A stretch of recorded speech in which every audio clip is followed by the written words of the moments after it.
Alright, let's put what we have learned into practice.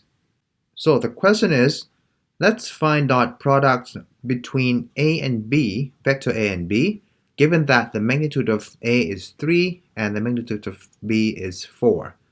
And we have multiple configurations here. So let's take a look at the first one first. For this case, the angle between a and b is 30 degrees.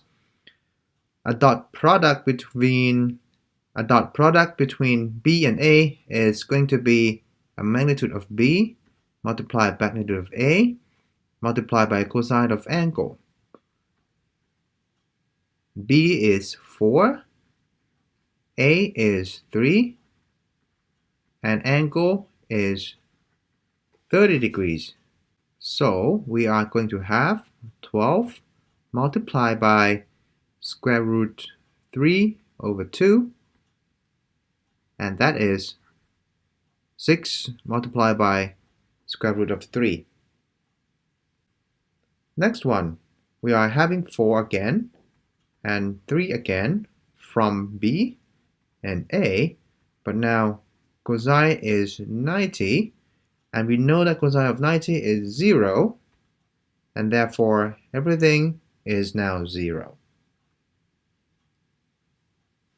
Move on to the next one. Again, we have 4 for B and 3 for A, and now we have cosine of 120. What we can do is we are changing cosine of 120 to 90 plus 30, and this will change to minus sine of 30 degrees. And we know now that this one is minus 1 over 2, and therefore the result is minus 6. You see that the angle is more than 90 degrees but still less than 180 degrees. Physically, it means that the vector b, a and b are kind of pointing away from each other. If you look at b now, it's kind of having a shadow that is opposite to the vector a. So they are pointing towards the opposite direction, and this is when a negative sign comes in. The next example is going to give you a very clear picture because now we have 4 from before, 3 from before, and cosine of 180, which is exactly minus 1. So we have a full minus 12.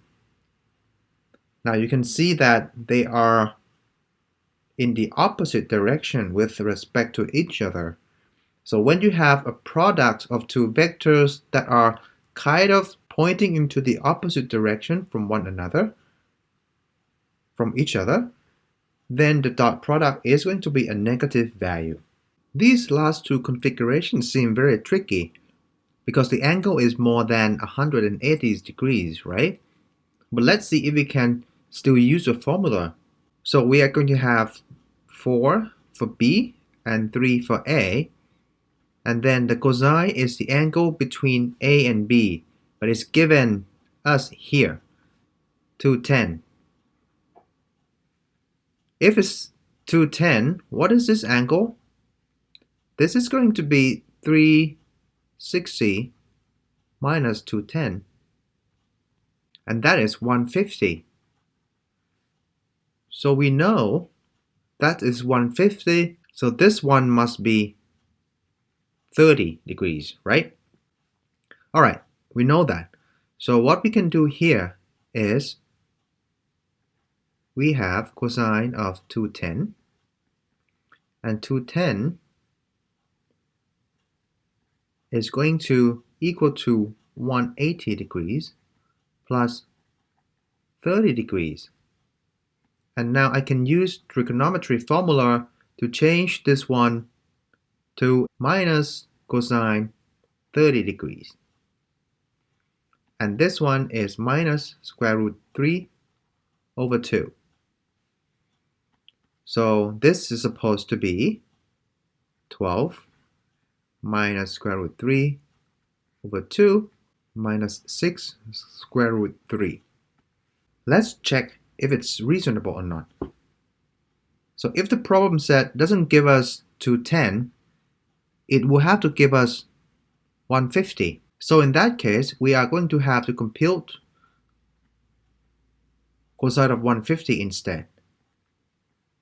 And we can use this trick again, because 150 is equal to 180 minus 30 degrees, and by trigonometry, it's going to be minus cosine of 30 degrees. And that's again minus square root 3 over 2. That is right. So regardless of whether this angle or this angle, the cosine is going to be the same value. This last configuration must be easy now because we can just follow the formula. So we have 4 and 3 and cosine of 270. And cosine of 270 degrees, I can think of it as a cosine of 360 minus 90. And this is going to give me cosine of 90 degrees. And that is 0. So this guy is 0, therefore a product between B and A is going to be 0.